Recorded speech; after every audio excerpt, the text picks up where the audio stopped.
আসসালামু আলাইকুম ওয়া রাহমাতুল্লাহি ওয়া বারাকাতুহু। ওয়া আলাইকুম আসসালাম ওয়া রাহমাতুল্লাহি ওয়া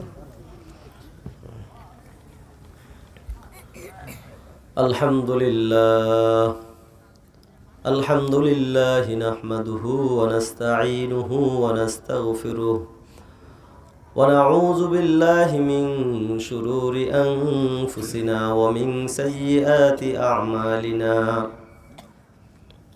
من يهده الله فلا مضل له ومن يضلل فلا هادي له ونشهد أن لا إله إلا الله وحده لا شريك له ونشهد أن سيدنا وسندنا ومولانا محمدا عبده ورسوله الذي أرسله بالحق بشيرا ونذيرا وداعيا إلى الله بإذنه وسراجا وقمرا منيرا. أما بعد فقد قال الله تبارك وتعالى في كلامه المجيد والفرقانه الحميد. أعوذ بالله من الشيطان الرجيم. بسم الله الرحمن الرحيم. وإذا حييتم بتحية فحيوا بأحسن منها أو ردوها إن الله كان على كل شيء حسيبا. وقال تعالى في شان حبيبه ومحبوبه ومعشوقه مخبرا وآمرا الذين تتوفاهم الملائكة طيبين يقولون سلام عليكم ادخلوا الجنة بما كنتم تعملون. وقال رسول الله صلى الله عليه وسلم أفشوا السلام وأطعموا الطعام وصلوا الأرحام وصلوا بالليل والناس نعام تدخلون الجنة بسلام. وقال رسول الله صلى الله عليه وسلم أفشوا السلام فأسلموا أو كما قال عليه النبي عليه الصلاة والسلام.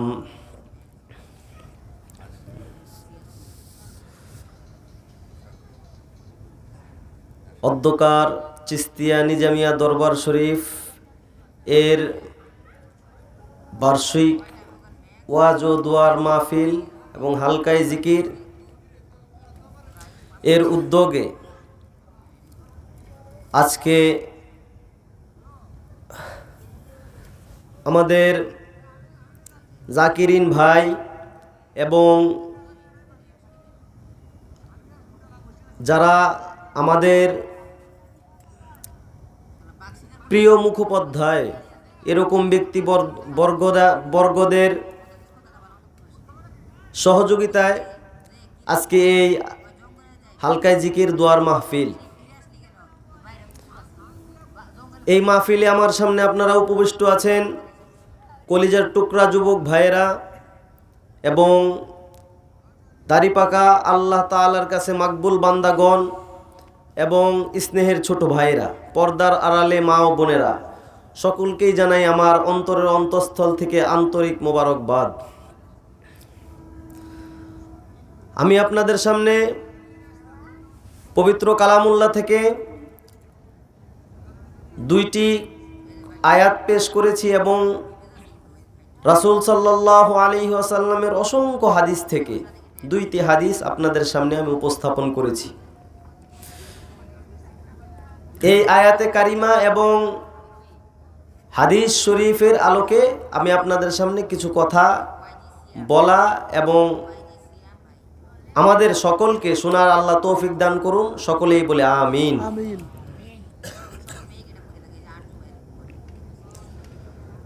আমি আপনাদের সামনে যে আয়াত এবং হাদিস প্রেরণ করেছি, এই আয়াত এবং হাদিসের আলোকে আমরা যেটা বুঝি আমাদের সামনে উদীয়মান, সেটা হচ্ছে রাসূল সাল্লাল্লাহু আলাইহি ওয়াসাল্লামের অসংখ্য সুন্নত থেকে একটি সুন্নত, সেটা হচ্ছে পরস্পরে সালাম আমরা আদান প্রদান করব। এই ব্যাপারে কোরআনে আয়াত এবং হাদিস, হুজুর সাল্লাল্লাহু আলাইহি ওয়াসাল্লামের অসংখ্য হাদিস থেকে দুইটি হাদিস আপনাদের সামনে প্রেরণ করেছি। আমার পূর্বে যে হুজুর বয়ান করেছেন, হুজুর সারসংক্ষেপে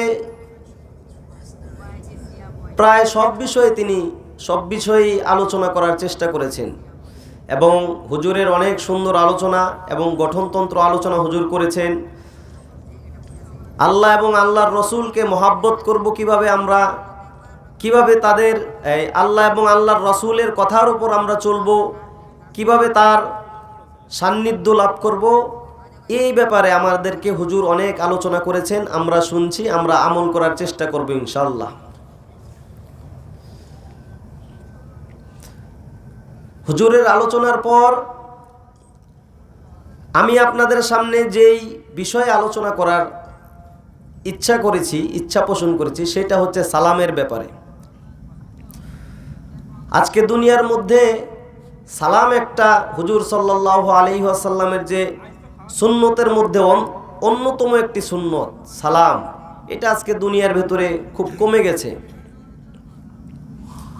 অথচ আল্লাহ তাআলা এটা তার বান্দাদেরকে এটা নিয়ামত স্বরূপ দান করেছেন। মহান রব্বুল আলামিনের 99টি নাম আছে। কয়টি নাম? 99টি মহান রব্বুল আলামিনের নাম। এক একটা নাম এক একটা মন্ত্রণালয়। মহান রব্বুল আলামিনের এক একটা নাম এক একটা মন্ত্রণালয়। যেরকম আমাদের দেশের মন্ত্রণালয়গুলোর থেকে এক একটা মন্ত্রণালয়ের থেকে এক একটা বিষয়ে পাশ হয়। সব কিছুর আপনার সব কিছুর ব্যাপারে এক জায়গার থেকে সাকসেস হওয়া যায় না, এক এক জায়গার থেকে এক একটা। ঠিক এরকমভাবে মহান রব্বুল আলামিনের 99টি মন্ত্রণালয় আছে। এক একটা নাম হুজুর মহান রব্বুল আলামিনের এক একটা মন্ত্রণালয়। কোন নাম আছে ইয়া আল্লাহ, এটা একটা মন্ত্রণালয়। এটার ভেতরে অনেক ব্যাপার আছে। কোন হুজুর আল্লাহ তাআলার সিফতি নামের মধ্যে একটা আছে ইয়া রহমান, এটা একটা মন্ত্রণালয়, সেটা হচ্ছে দয়ার মন্ত্রণালয়। এটার ভেতরে খালি দয়া আর দয়া, মহান রব্বুল আলামিনের খালি দয়াই হবে। আরেকটা নাম হচ্ছে মহান রব্বুল আলামিনের সিফতের নামের মধ্যে ইয়া রহিম, এটার ভেতরেও খালি দয়া আর দয়া। একটা আছে ইয়া কহ্হার, এটার মধ্যে মহান রব্বুল আলামিন অনেক শক্ত এবং এটা হাসরের ময়দানে এই মন্ত্রণালয় নিয়ে উঠবেন। একটা নাম আছে ইয়া গফফার, এটা হচ্ছে মহান রব্বুল আলামিনের ক্ষমাশীল, তিনি ক্ষমাশীল, এই নাম একটা মন্ত্রণালয়। এটার ভেতরে খালি ক্ষমাই করবেন, এরকম। ঠিক সালাম, মহান রব্বুল আলামিনের একটা নাম আছে ইয়া সালাম, এটাও একটা মন্ত্রণালয়। সালাম শব্দের অর্থ কি জানেন? সালাম শব্দের অর্থ হচ্ছে শান্তি। কি? শান্তি। এই সালাম মহান রব্বুল আলামিন মুসলমানদেরকে নির্দিষ্ট করে, খাস করে শুধু মুসলমানদেরকেই এই সালাম দান করেছেন। আর কোনো অন্য নবীদের উম্মতের মধ্যে এই সালাম দান করেন নাই। অন্য অভিবাদন দান করেছেন, কিন্তু সালাম শুধু হুজুর সাল্লাল্লাহু আলাইহি ওয়াসাল্লামকেই মহান রব্বুল আলামিন তার উম্মতদের জন্য দান করেছেন। এবং এইটা এক মুসলমান অপর মুসলমানের কাছে এই দোয়াটার মুখাপেক্ষী বুঝেন? একজন একজনের কাছে এই দোয়ার প্রয়োজনীয় ব্যক্তি, আমার এই দোয়াটা প্রয়োজন আপনার কাছে, আপনার এই দোয়াটা প্রয়োজন আমার কাছে, এরকম একজন একজনের কাছে মুখাপেক্ষী। সালাম এমন একটা দোয়া। সালাম মহান রব্বুল আলামিন আমাদেরকে পছন্দ করে এরকম একটা বড় নিয়ামত দান করেছেন, সেটা হচ্ছে সালাম। এবং অনেক বড় দোয়া হুজুর সাল্লাল্লাহু আলাইহি ওয়াসাল্লাম বলেছেন। এই সালাম, এটা সূচনা কোত্থেকে আসলো? কোত্থেকে?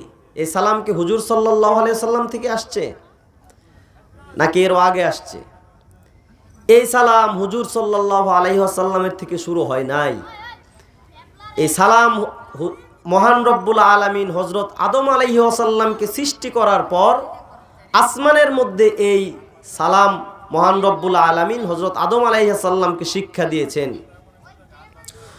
হযরত আদম আলাইহিস সালামকে মহান রব্বুল আলামিন সৃষ্টি করার পর একটা জ্ঞান দিয়েছেন, মেমোরি, তার অন্তরের মধ্যে একটা বিষয়ে মানে দিয়ে দিয়েছেন। ওটাকে বলে কুন ফায়াকুন, হয়ে যাও। মহান রব্বুল আলামিন এরকম ভাবে অন্তরের মধ্যে হযরত আদম আলাইহিস সালামের অন্তরের মধ্যে একটা জজবা দিয়ে দিছে। এই জজবার কারণে হযরত আদম আলাইহিস সালাম যখন ফেরেশতারা জিজ্ঞাসা করলেন ওইটা কি, বলছে ওইটা গাছ, ওইটা কি, ওইটা জমিন, ওইটা কি, ওইটা মাটি, ওইটা কি, ওইটা চন্দ্র, ওইটা কি, ওইটা সূর্য। এইভাবে হযরত আদম আলাইহিস সালাম বলা শুরু করলেন। ফেরেশতারা জিজ্ঞেস করতেছে এইটা কি, ওইটা কি, বানানোর পর প্রশ্ন করা হইতেছে হযরত আদম আলাইহিস সালামকে। মহান রব্বুল আলামিন বলছে যে যারা তোমাকে জিজ্ঞেস করবে তুমি উত্তর দাও। হযরত আদম আলাইহিস সালাম সব উত্তর দিয়েছেন। এটা হলো মহান রব্বুল আলামিন হযরত আদম আলাইহিস সালামের ভিতরে একটা মানে জজবা দিয়ে দিয়েছেন, এটার মাধ্যমে সে এইগুলো সব বলতে পারে। এরপর মহান রব্বুল আলামিন হযরত আদম আলাইহিস সালামকে বলছে যে ওই যে ফেরেশতাগণ আছে ওইখানে যায় তুমি সালাম দিবা। সালাম কি বলবা? আসসালামু আলাইকুম, এই কথাটা তুমি বলবা। ওই যে আমার ফেরেশতারা ওইখানে বসে বসে সবাই জিকির করতেছে আমার। এরপরে হযরত আদম আলাইহিস সালাম সেইখানে গেলেন, যাওয়ার পর ফেরেশতাদেরকে সালাম দিলেন, আসসালামু আলাইকুম। ফেরেশতারা এই সালামের উত্তরে বললেন আসসালামু আলাইকুম ওয়া রাহমাতুল্লাহ। বুঝছেন? আসসালামু আলাইকুমই বলছে, ওয়ালাইকুম সালাম বলে নাই। আসসালাম মানে হচ্ছে ওই আপনার উপরে শান্তি বর্ষণ হোক। দুইটাই আসসালামু আলাইকুমের অর্থ একই না, আপনার উপর শান্তি বর্ষণ হোক। ওয়া আলাইকুম আসসালাম হলো এবং আপনার উপরও শান্তি বর্ষিত হোক, মানে এরকম কথাটা। এখন ফেরেশতারা ওইটা বলছে। বলার পর আল্লাহ মহান রব্বুল আলামিন হযরত আদম আলাইহিস সালামকে বললেন এটাই হচ্ছে তোমার সন্তানদের ভেতরে একজন একজনের সাথে দেখা হলে এটা তাদের অভিবাদন, এটা হচ্ছে তাদের পরস্পরের কথা শুরু করবে, এটা হচ্ছে সেই কথা শুরু করার সূচনা। এটা হযরত আদম আলাইহিস সালামকে মহান রব্বুল আলামিন বলে দিলেন। হযরত আদম আলাইহিস সালাম থেকে যুগে যুগে এই সালাম আমাদের পর্যন্ত আসছে। শুধু মুসলমান ধর্মের ভিতরে এরকম একটা অভিবাদন আছে যেটা আর কোনো ধর্মে নাই। শুধু এই ইসলাম ধর্মের মধ্যেই আছে আসসালামু আলাইকুম, যে আরেকজন ব্যক্তি আপনাকে চিনে না, জানে না, আপনার সাথে পরিচয় নাই, সে আপনার জন্য দোয়া করছে।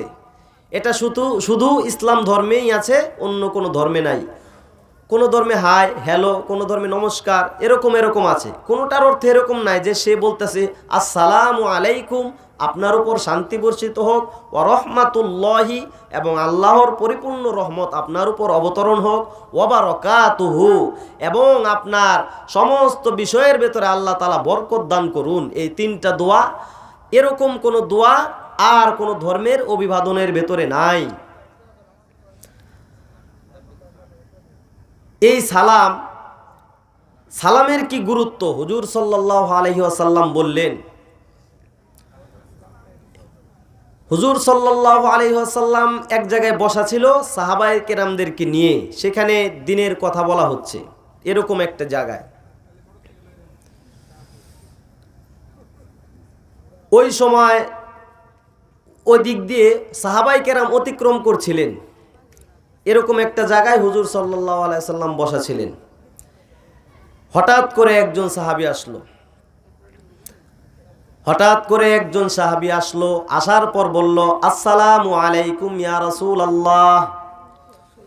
হুজুর সাল্লাল্লাহু আলাইহি ওয়াসাল্লাম তার সালামের জবাব নিয়ে বললেন এই ব্যক্তিটি 10টি নেকির অধিকার করেছে, 10টি নেকি লাভ করেছে এই ব্যক্তি। এটা হুজুর সাল্লাল্লাহু আলাইহি ওয়াসাল্লাম বললেন। প্রথমজন আসসালামু আলাইকুম পর্যন্ত বলছে। দ্বিতীয়জন আরেকজন ব্যক্তি আসার পর হুজুর সাল্লাল্লাহু আলাইহি ওয়াসাল্লামকে বললেন আসসালামু আলাইকুম ওয়া রাহমাতুল্লাহ। হুজুর সাল্লাল্লাহু আলাইহি ওয়াসাল্লাম তার সালামের উত্তর নেওয়ার পর বললেন এই ব্যক্তি 20 নেকি লাভ করেছে। কয় নেকি? 20।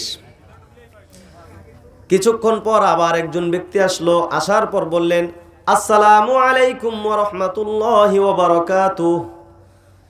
হুজুর সাল্লাল্লাহু আলাইহি ওয়াসাল্লাম তার উত্তর নেওয়ার পর বললেন, এই ব্যক্তি 30টি নেকি লাভ করলো। কয়টি?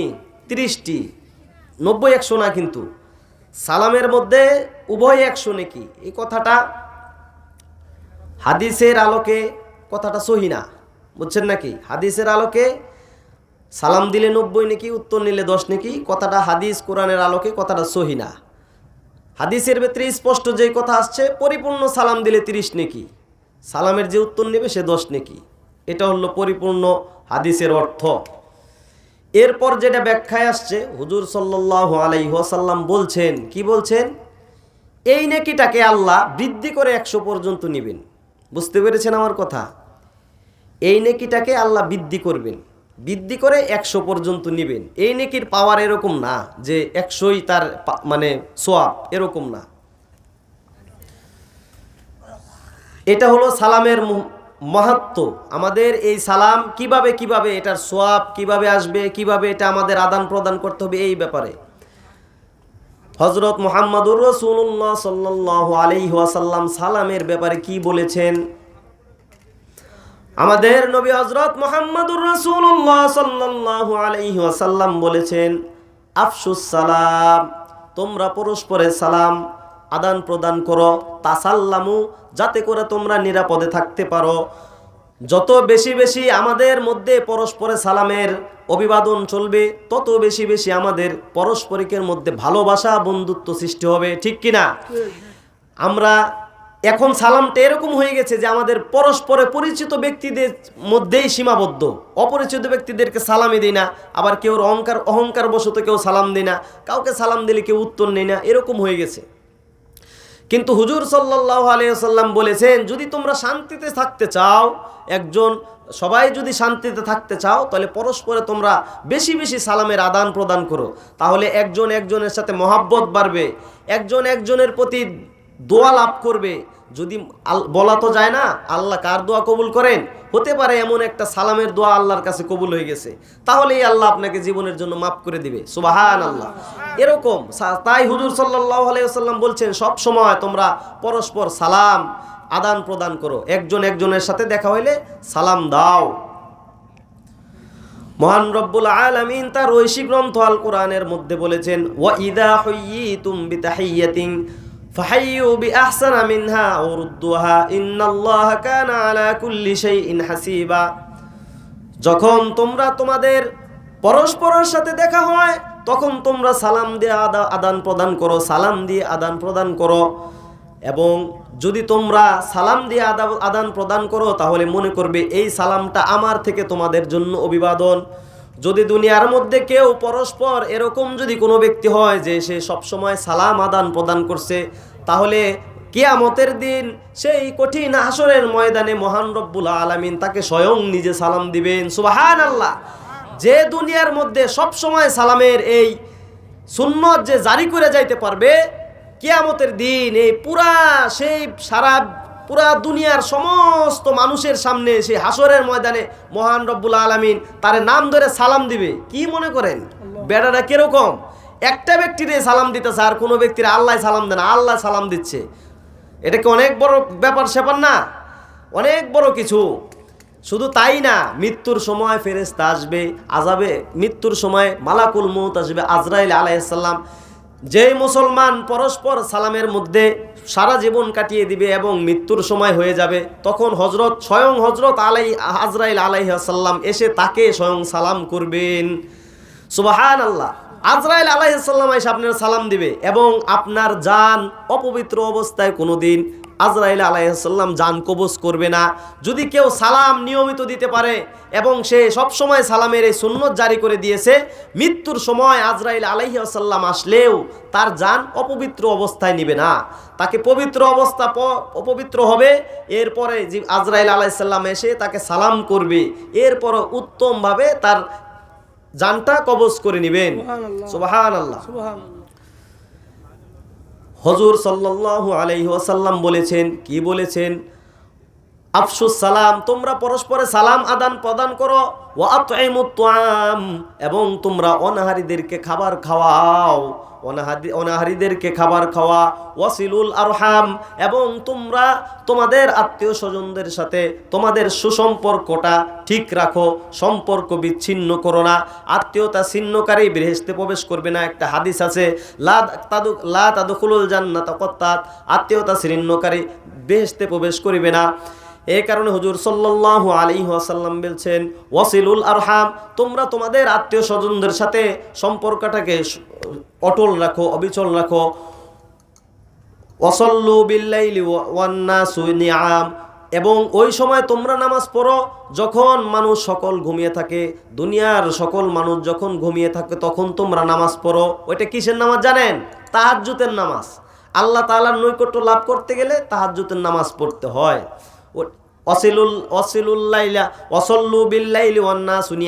এমন সময় তোমরা নামাজ পড়ো যখন দুনিয়ার সমস্ত মানুষ ঘুমিয়ে থাকে।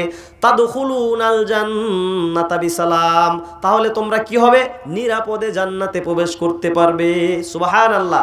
যদি কেউ তোমরা সালাম ঠিকমতো দাও এবং আত্মীয় স্বজনদের সাথে সম্পর্ক ঠিক রাখো, এবং যদি তোমরা অনাহারীদেরকে খাবার খাওয়াও, তাহলে তোমরা কি করবে? এবং শেষ রাতে তাহাজ্জুদ নামাজের আমল করো, তাহলে তোমরা কি করবে? জান্নাতে প্রবেশ করবে। শুধু এমনি না, নিরাপদে জান্নাতে প্রবেশ করবে।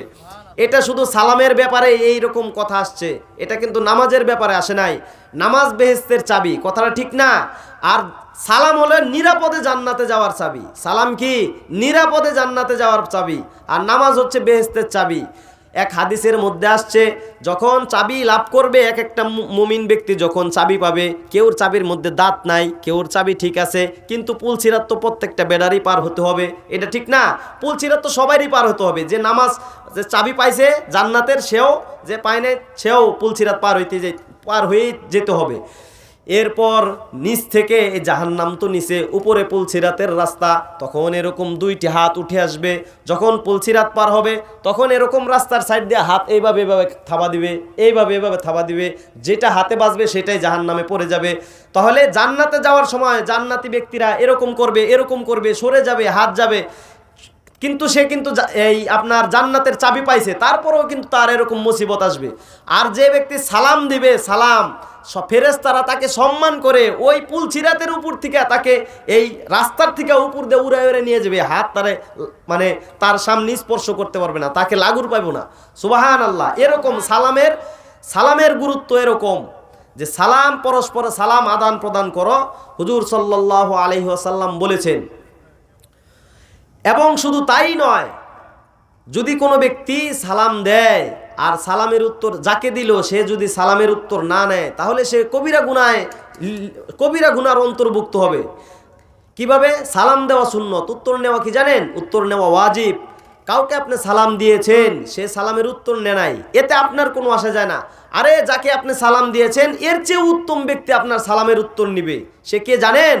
সে হচ্ছে আপনার ডান কাদের ফেরেশতা এবং বাম কাদের ফেরেশতা। সুবহানাল্লাহ। আপনি যখনই সালাম দিবেন, যদি যাকে সালাম দিয়েছেন সে না নেয়, তাহলে আপনার সালামের উত্তর ডান কাদের ফেরেশতা এবং বাম কাদের ফেরেশতা নিবে। উত্তর নেওয়া মানে এরকম না যে ওয়ালাইকুম সালাম রাহমাতুল্লাহি ওয়া বারাকাতুহু, এই কথাটা একটু কি শেষ, এটা না।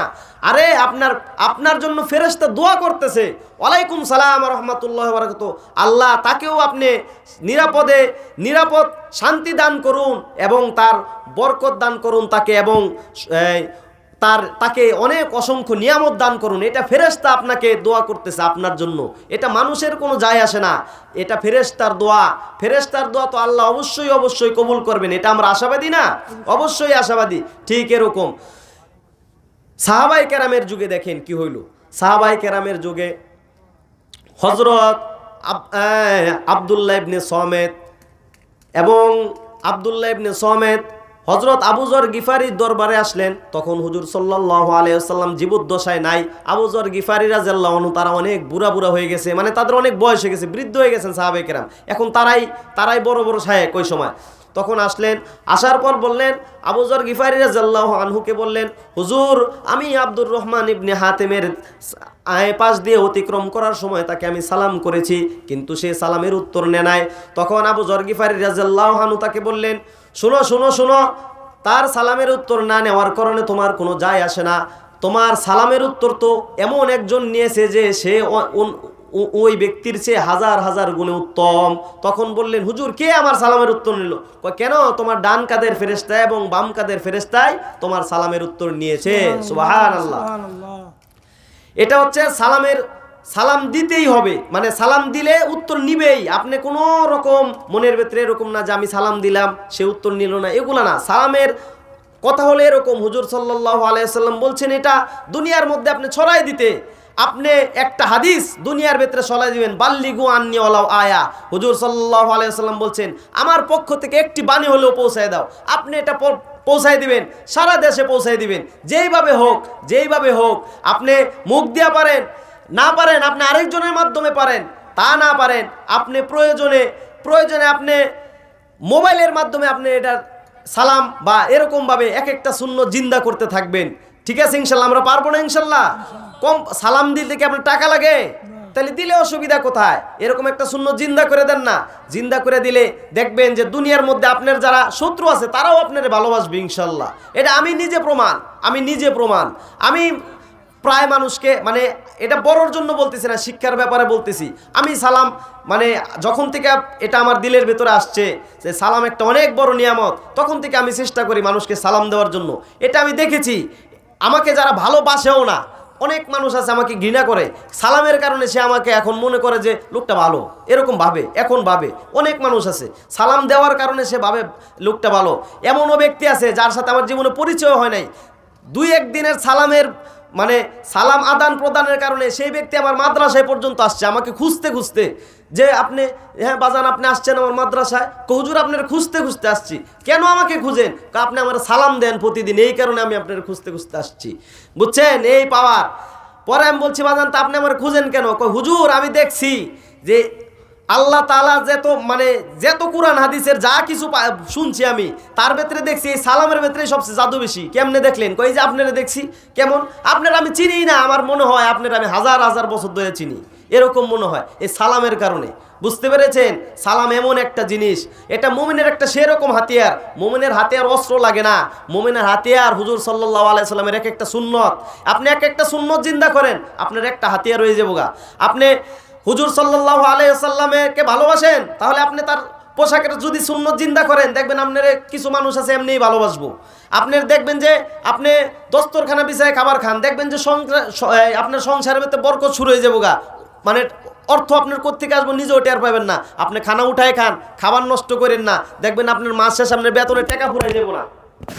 বুঝতে পেরেছেন? মাস শেষে আপনার বেতনের টাকা ফুরাই যাবো না, আপনি খানাটা নষ্ট করেন না। এরকম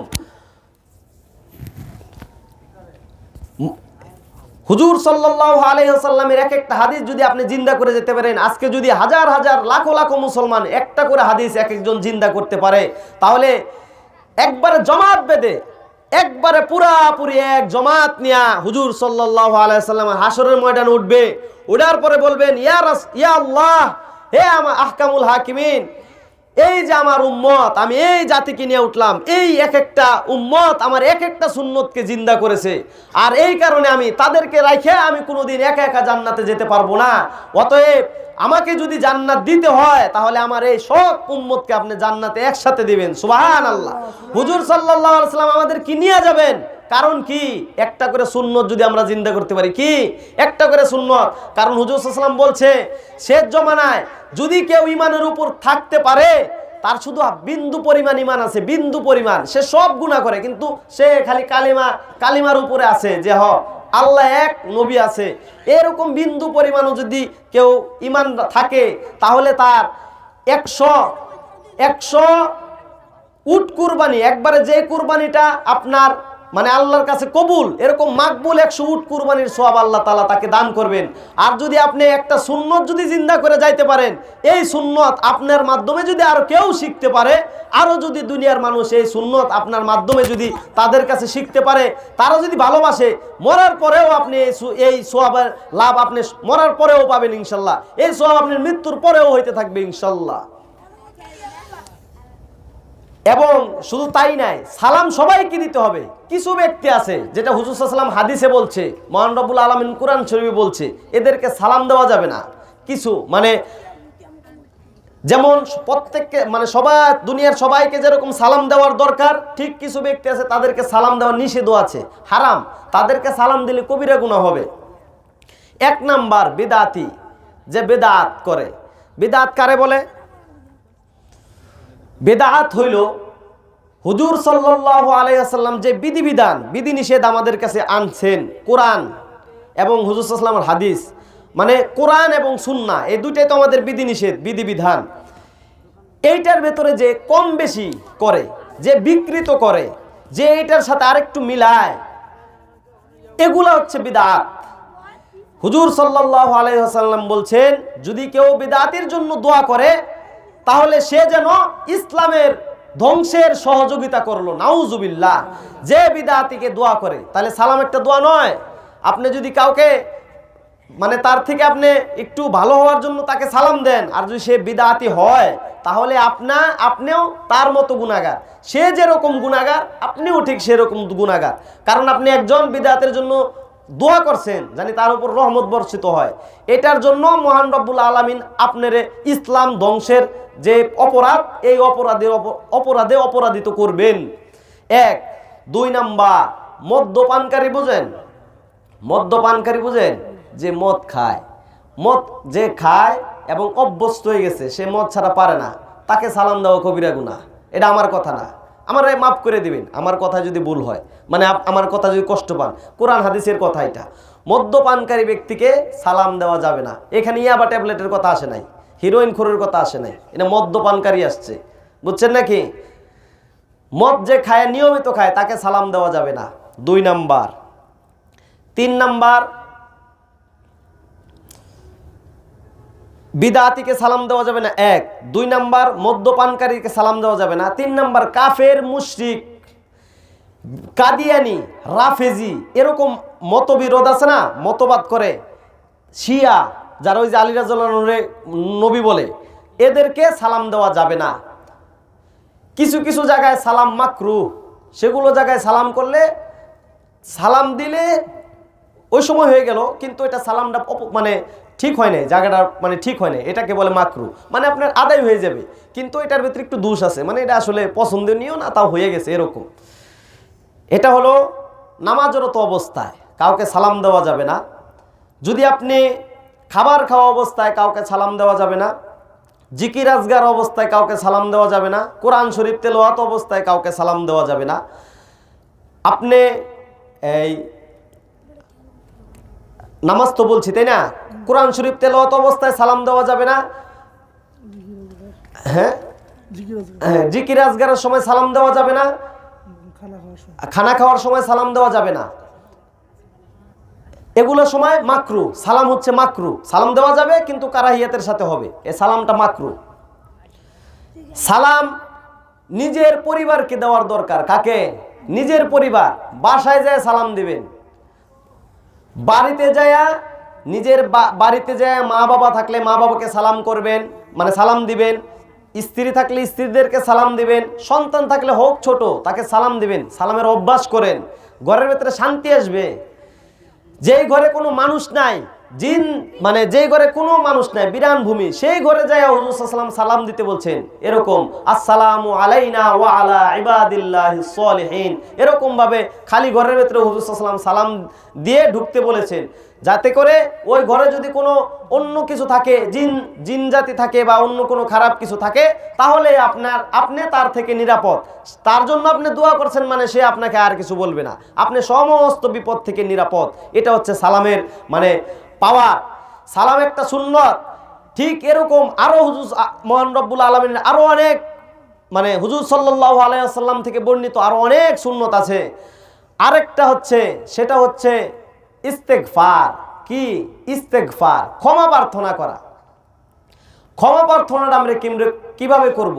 ইস্তেগফার, ক্ষমা প্রার্থনাটা আমরা আস্তাগফিরুল্লাহ আস্তাগফিরুল্লাহ আস্তাগফিরুল্লাহ পড়তে পারি, তাই না? এভাবেও করতে পারি। মহান রব্বুল আলামিনের কাছে দোয়া চাইও বলতে পারি, রব্বানা যালামনা আনফুসানা ওয়া ইল্লাম তাগফির লানা ওয়া তারহামনা লানাকুনান্না মিনাল খাসিরিন। আল্লাহুম্মা আনতা সালাম ওয়া মিনকা সালাম তাবারাকতা ইয়া যাল জালালি ওয়াল ইকরাম। এরকম বুঝছেন? এরকম মহান রব্বুল আলামিনের কাছে আমরা ইস্তেগফার করব, দোয়া করব। কারণ মহান রব্বুল আলামিন নিজেই বলছে ফাকুলতু আস্তাগফিরু রাব্বাকুম ইন্নাহু কানা গফফারা ইউরসিলিস সামাআ আলাইকুম মিদরারা ওয়া ইউমদিদকুম বিআমওয়ালিন ওয়া বানিনা ওয়া ইয়াজআল লাকুম জান্নাতিন ওয়া ইয়াজআল লাকুম আনহারা। মহান রব্বুল আলামিন বলেছেন ফাকুলতু আস্তাগফিরু রাব্বাকুম, হে নবী আপনার উম্মতগণ আমার কাছে যেন তওবা করে, ইন্নাহু কানা গফফারা, কেননা আমি উত্তম ক্ষমাশীল, আমার চেয়ে বেশি কেউ ক্ষমা করে না। ইউরসিলিস সামাআ আলাইকুম মিদরারা, ইউরসিলিস সামাআ আলাইকুম, আমি কি করি? আসমান থেকে অজস্র বৃষ্টি দান করি আমার বান্দাদের, তাই না? মহান রব্বুল আলামিন আমাদের যখন বৃষ্টির প্রয়োজন তখন আল্লাহ আকাশ থেকে বৃষ্টি দান করেন না? ইউরসিলিস সামাআ আলাইকুম মিদরারা ওয়া ইউমদিদকুম, এবং আমি সহযোগিতা করি বিআমওয়ালি ওয়া বানিন, তাদেরকে বিআমওয়াল, মাল থেকে আমওয়াল আসছে বহুবচন, অনেক সম্পদ দিয়ে, ওয়া বানিন, বানিন থেকে আসছে, বানিন অর্থ হচ্ছে সন্তান, কি সন্তান, আমি তাদেরকে মাল এবং সন্তান দিয়ে তাদেরকে আমি সাহায্য করি। ওয়ায়ুমদিদুকুম বিআমওয়ালি ওয়া বানিনা ওয়া ইয়াজআল লাকুম জান্নাতি ওয়া ইয়াজআল লাকুম আনহারা, এবং আমি তাদের জন্য বানিয়েছি জান্নাত, ওয়া ইয়াজআল লাকুম আনহারা, এবং সেই জান্নাত এমন একটি জান্নাত বানিয়েছি যেটার সমতল নিচ দিয়ে হচ্ছে ঝর্ণা প্রবাহিত হচ্ছে সব সময়, এরকম একটা জান্নাত আমি আমার বান্দাদের জন্য রেখেছি। আর সেটা কেমন বান্দা হইতে হবে? যে বান্দা সব সময় কি করে? তওবা করে, আমার কাছে চায়। এটা হচ্ছে এমন বান্দাদের জন্য আমি এরকম জান্নাত রেখেছি। সুবহানাল্লাহ। মহান রব্বুল আলামিন আমাদেরকে জান্নাত কিভাবে দিবেন? নামাজ পড়ি আমি 5 ওয়াক্ত ধরে, রোজা রাখি, হজ করি, যাকাত দেই, সব ঠিক আছে, আল্লাহর কাছে চাই না। এর দ্বারা কি হবে জানেন? যদি আমি আল্লাহর কাছে যদি মাপ চাওয়ার আশাবাদী হই, তাহলে আমার আমল দিয়ে আমি মাপ পাইতে পারবো না। আমি যতই আমল করি, বুঝছেন নাকি, আমার আমল অনেক বেশি হয়েছে, আল্লাহর দয়া আমার উপরে নাই, আল্লাহর রহমতের দৃষ্টি আমার উপরে নাই, আল্লাহ মাফ করবেন না, কোনো না কোনোভাবে আমি ধরা খেয়েই যাব আল্লাহর কাছে। আল্লাহর দয়া আছে, আল্লাহর রহমত আছে, আল্লাহ আমাকে জান্নাতে দিতে চান, এরকম যদি হয়ে থাকে তাহলে জীবনে আপনার 1 মিনিটের লেগে একটা আপনার নেকির কাজ করতে হবে না, এই যে কোনো একটা সামান্য উসিলাই আল্লাহ আপনার মাফ করে দিব, বুঝছেন? এটা হচ্ছে আল্লাহর দয়া। আল্লাহ যাকে চান বিনা হিসাবে মাফ করে দেন, আর যাকে চান আল্লাহ সারা জীবন আমল করার পরও আল্লাহ তারা জাহান্নামে দিবে। কোনো না মানে এরকম এমন একটা কাজ হইব তার মাধ্যমে যে সে কাফের হয়ে গেছে, তার সারা জীবনের জন্য আল্লাহ জাহান্নামে দিয়ে দিবে। এই কারণে বলছে সব সময় কি করতে? তওবা করতে, মানে আল্লাহর কাছে সব সময় ক্ষমা প্রার্থনা করতে বলছে। হুজুর সাল্লাল্লাহু আলাইহি ওয়াসাল্লাম দিনে 100 বার তওবা পাঠ করতেন। কয়বার? 100 বারেরও বেশি, মানে 100 বার কমপক্ষে, বলছেন 70 বারের চেয়েও বেশি। কোন কোন রিওয়ায়াত আছে, আনাস থেকে বর্ণিত, হুজুর সাল্লাল্লাহু আলাইহি ওয়াসাল্লাম দিনে 70 বারের চেয়েও বেশি তওবা পাঠ করতেন। হযরত আয়েশা রাদিয়াল্লাহু আনহা থেকে বর্ণিত, হযরত আয়েশা রাদিয়াল্লাহু আনহা হুজুর সাল্লাল্লাহু আলাইহি ওয়াসাল্লামকে বললেন, ইয়া রাসূলুল্লাহ, ইয়া হাবিবাল্লাহ, আপনি তো নবী, আপনি তো পয়গম্বর, আপনার শরীরে তো কোনো গুনাহ নাই, তাহলে সারা দিনের মধ্যে এতবার আপনি কেন আস্তাগফিরুল্লাহ আল্লাহর কাছে তওবা করেন এবং এত কান্নাকাটি করেন? হুজুর সাল্লাল্লাহু আলাইহি ওয়াসাল্লাম এই প্রশ্নের উত্তরে বললেন, জানো নাকি হে আয়েশা, জানো নাকি আমি কেন এতবার তওবা পাঠ করি? কয়, না হুজুর জানি না তো, আপনার তো কোনো গুনাহ নাই, তাহলে কেন বলেন? কয়, আমি আমার ক্ষমার জন্য তওবা করি না। তাহলে কিসের জন্য করেন? কয়, আমি আল্লাহ তাআলার কাছে আরো প্রিয় হওয়ার জন্য আমি এই ক্ষমা প্রার্থনা করি। সুবহানাল্লাহ। আমাদের তাহলে বোঝা যায় কি যে ক্ষমাটা এটা আসলে শুধু আল্লাহর কাছে যে আমরা ক্ষমাই চাই এটা না, এটা একটা দোয়াও বটে। এটা হুজুর সাল্লাল্লাহু আলাইহি ওয়াসাল্লাম এটা করতেন, কারণ হলো জানি আল্লাহ তাআলার নিকট আরো বেশি নৈকট্য লাভ করা যায়, আল্লাহ জানি হুজুর সাল্লাল্লাহু আলাইহি ওয়াসাল্লামকে আরো বেশি ভালোবাসেন, এই কারণে সবসময় আল্লাহর কাছে দোয়া করতেন। দেখেন আজকে আমরা অনেক আমল করি, অনেক কিছুই করি, কিন্তু আমরা আল্লাহর কাছে চাই না, আল্লাহর কাছে দোয়াটাই আমাদের কম। দোয়াটা কিরকম জানেন? আমার নিজেরটা আমার নিজেরই করতে হবে। সবাই একজন করতেছে, আমি সাথে সাথে আমিন বলতেছি, এটা ঠিক আছে, এটা জামাতের দোয়া, কিন্তু নিজেরটা নিজের কাছেই মানে নিজেরই করতে হয়। নিজের দোয়াটা নিজেই করলেই আল্লাহ সবচেয়ে বেশি খুশি হন। বুঝতে পেরেছেন? আপনি একজনকে বললেন যে হুজুর দোয়া করে দিন, সে দোয়া করলে তো কবুল হইতেও পারে, নাও হইতে পারে, কিন্তু আপনার দোয়া আপনার কাছ থেকে যদি মনের থেকে করতে পারেন তাহলে আল্লাহ অবশ্যই অবশ্যই কবুল করবেন ইনশাল্লাহ। এটা আল্লাহ তো বলেই দিয়েছেন যে আমি হচ্ছি উত্তম ক্ষমাশীল, আমার চেয়ে বেশি ক্ষমা কেউ করতে পারে না। কিভাবে ক্ষমা করেন দেখেন, হুজুর সাল্লাল্লাহু আলাইহি ওয়াসাল্লামের জামানায় হুজুর সাল্লাল্লাহু আলাইহি ওয়াসাল্লাম যখন মদিনা মুনাওয়ারাতে হিজরত অবস্থায় ছিলেন, মানে হুজুর সাল্লাল্লাহু আলাইহি ওয়াসাল্লাম মক্কা থেকে হিজরত করছে না মদিনায়, ওইখানে যখন ছিলেন ওই সময় হযরত ওমর রাদিয়াল্লাহু আনহু বললেন সাহাবাদেরকে, মানে হযরত ওমর রাদিয়াল্লাহু আনহু পরে বলছে, হুজুর সাল্লাল্লাহু আলাইহি ওয়াসাল্লাম পরে বলছে, কয় তোমরা জানোনি ক্ষমা কেমনে করতে হয়? তখন সাহাবায়ে কেরাম বলছেন, হুজুর আমরা তো ক্ষমা করি, আল্লাহর কাছে ক্ষমা চাই এভাবে। কয় না, এটা তো ক্ষমা না, এবং স্পষ্ট ক্ষমা আল্লাহ যে করছেন এমন কোনো ঘটনা তোমরা দেখছনি? কয় হুজুর এরকম দেখি নাই যে আল্লাহ ক্ষমা করছে, এটা আমরা বুঝবো, এরকম দেখি নাই, কিন্তু আমরা তো ক্ষমা চাই। কয় আমি দেখেছি হুজুর সাল্লাল্লাহু আলাইহি ওয়াসাল্লামের জামানায় আমি দেখেছিলাম যে কিভাবে মহান রব্বুল আলামিনের দরবারে ক্ষমা চাইতে হয়, এবং মহান রব্বুল আলামিন কিভাবে তার বান্দাদেরকে, পাপী বান্দাদেরকে ক্ষমা করেন, এটা আমি দেখেছি হুজুর সাল্লাল্লাহু আলাইহি ওয়াসাল্লামের জীবদ্দশায়। কয় কিভাবে দেখলেন হুজুর আমাদেরকে বলেন। কয় তাহলে শোনো। একদিন আমি এশারের নামাজের পর মদিনাতুল মুনাওয়ারা থেকে যখন ফিরে আসছিলাম, তখন দেখলাম একটি যুবক, তার চেহারাটা এত সুন্দর, তার উঁচা লম্বা এবং চেহারা স্বাস্থ্য মাস্তো অনেক সুন্দর ছিল। এক কথায় বলা যায় একজন সুঠাম দেহের অধিকারী একজন যুবক রাস্তায় দাঁড়ায় দাঁড়ায় কান্না করছেন। তখন আমি ওমর দেখার পর, আমি এরকম একজন রাগী ব্যক্তি, আমার মন এরকম পাথরের মতো শক্ত হওয়ার পরেও আমি ওই যুবককে দেখার পরে আমার অন্তর শীতল হয়ে গেল, আমার অন্তরের মধ্যে দয়া চলে আসলো। তখন আমি আস্তে আস্তে সেই যুবকের সামনে গেলাম, যুবকের কাছে যাওয়ার পর বললাম, এ যুবক তুমি কেন কান্না করো, কেন কান্না করো? যুবক কোনো কথা কয় না, খালি কান্দে আর কান্দে। আমি আবার জিজ্ঞাসা করলাম, এ যুবক তুমি কেন কান্দো, আমার কাছে বলো, আমি তো হুজুর সাল্লাল্লাহু আলাইহি ওয়াসাল্লামের জলিল কদর একজন সাহাবী, তুমি আমার কাছে বলো তোমার কি অবস্থা, টাকা পয়সা লাগবো, খাবার লাগবে, নাকি তোমার সমস্যাটা কি, নাকি তোমার শরীর খারাপ? কোনো কিছুই বলে না, লোকটা খালি কান্দে আর কান্দে। এক পর্যায়ে হযরত ওমর রাদিয়াল্লাহু আনহুর অনেক রাগ উঠে গেল, মানে উনি তো রাগী ব্যক্তি ছিলেন, অনেক রাগ উঠছে, এতবার জিজ্ঞাসার পর উত্তর দেয় না, মানে কি হয়ে গেছে গায়ে, উত্তর দেয় না, এমনি ধমক দিছে, এ যুবক এই এদিক চাও, কি হয়েছে, কান্দো কে? এখন যুবক তাকাইছে, তাকায় বলে, ওমর বলতেছে আমাকে চিনোনি? কয় জি হুজুর আপনাকে চিনি। কয় আমি কে বলো তো? কয় আপনি ওমর। কয় হ্যাঁ আমার চিনো, তাহলে আমার দেখে কান্দতাছো কে? হুজুর আপনার বললেই আমার কি হবে, আমার যেই কারণে আমি কাঁদতেছি সেইটা আপনি তো আমার ওই ওই ওই মানে অসুবিধা থেকে আপনি আমাকে উদ্ধার করতে পারবেন না। তখন ওমর রাদিয়াল্লাহু আনহু বললেন, হে যুবক তুমি আমাকে বলো কেন তুমি কান্না করো? আমার মতো ওমরের মন তোমার কান্না দেখে আমার মন গলে গেছে, তাহলে তুমি যদি তোমার এত বড়ই সমস্যা হয় তুমি আমাকে বলেই দেখো না, আমি তোমার অসুবিধাটাকে দূর করতে পারি কিনা। কয় না না হুজুর আপনি পারবেন না। তাহলে কে পারবে? কয় তাহলে কি সমস্যা? কয় হুজুর আমি এমন একটা গুনাহ করেছি যেই গুনার জন্য আমি কান্না করছি। তখন কয় তাই নাকি? কয় হ্যাঁ। কয় বলো আমাকে। কয় আপনারা বললে কি হবে, আপনি তো সেখান থেকে আমাকে উদ্ধার করতে পারবেন না। তাহলে হযরত ওমর রাদিয়াল্লাহু আনহু বললেন, তাহলে চলো আমার সাথে চলো। কয় কোথায়? কয় আমাদের নবীর কাছে। কয় তার কাছে গেলে কি হবে?